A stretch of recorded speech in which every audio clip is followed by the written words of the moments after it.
بعض اوقات یہ ہوتا ہے کہ آدھی نماز انسان، یا مثلاً آپ یوں کرتے ہیں کہ جو پہلی رکعت شروع کرتے ہیں اس میں تو آپ کھڑے ہونا آسان سمجھتے ہیں، کھڑے ہو کے پڑھ لیتے ہیں، لیکن سجدے سے اٹھ کے پھر کھڑے ہونا بعض بیماریوں میں مشکل ہوتا ہے، آرتھرائٹس کی پرابلم ہوتی ہے کئی لوگوں کو، اور بڑھاپے سے جوڑ چٹکنے لگتے ہیں، تو ایسی صورت میں ان کے لیے بعض اوقات نقصان دہ بھی ہوتا ہے، بوجھ نہیں اٹھا سکتے. تو ایسی صورت میں کیا ہے کہ مثلاً ایک رکعت اگر کھڑے ہو کے پڑھی ہے تو لازم نہیں کہ باقی 3 بھی کھڑے ہو کے پڑھے، باقی وہ بیٹھ کے بھی پڑھ سکتا ہے اگر اس کا عذر معقول ہے.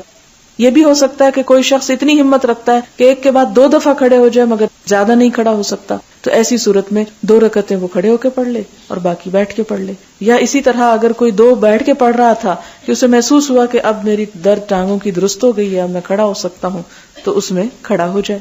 کہ ایک شخص مثال کے طور پر اس نے بیٹھ کے نماز شروع کی، مثلاً 2 رکعت پڑھی، آپ نے سلام پھیرا، اب ہمت نہیں ہو رہی کہ آپ اٹھیں ابھی کیونکہ آپ پہلے ذرا لمبا قیام کر چکے ہیں، تو آپ اگلی نماز جو ہے وہ نفل بیٹھ کے نیت کر لیتے ہیں. اب آپ نے بیٹھ کے شروع کی، اب کیا ہو رہا ہے کہ آپ نے مثلاً 40 آیتیں پڑھ لی اور آپ سمجھتے ہیں کہ اب میں کھڑا ہو سکتا ہوں، آپ کھڑے ہو جائیں اور 40 جو ہے وہ کھڑے ہو کے پڑھ لیں اور پھر آپ رکوع کر لیں. یا اسی طرح یہ ہے کہ آپ نے دیکھا ہوگا جب فیصل مسجد میں ایک سپارہ پڑھا جاتا ہے 2 رکعتوں میں، تو بعض لوگ جن کو نماز کھڑے ہو کے پڑھنے کی عادت نہیں ہوتی یا جسم بھاری ہوتا ہے تو مسلسل اتنی دیر کھڑے نہیں ہو سکتے، تو ان کے لیے کیا سہولت ہے کہ کچھ اگر کھڑے ہو کے پڑھی ہے اور جب ٹانگیں جواب دینے لگے تو بیٹھ جائیں،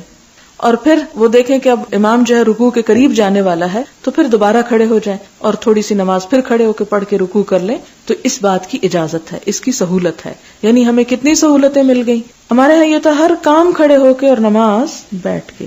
مثلاً آپ کہہ رہے ہاں میرے سر میں درد ہو رہی ہے، میں بیٹھ کے پڑھ لوں نماز، تو لوگ مثلاً کہہ بھی دیں کہ ہاں جی آپ پڑھ لیں، لیکن پڑھنے والے کو پتا ہونا چاہیے کہ وہ کیا واقعی اس میں جسٹیفائی کرتا ہے بیٹھنے میں کہ نہیں.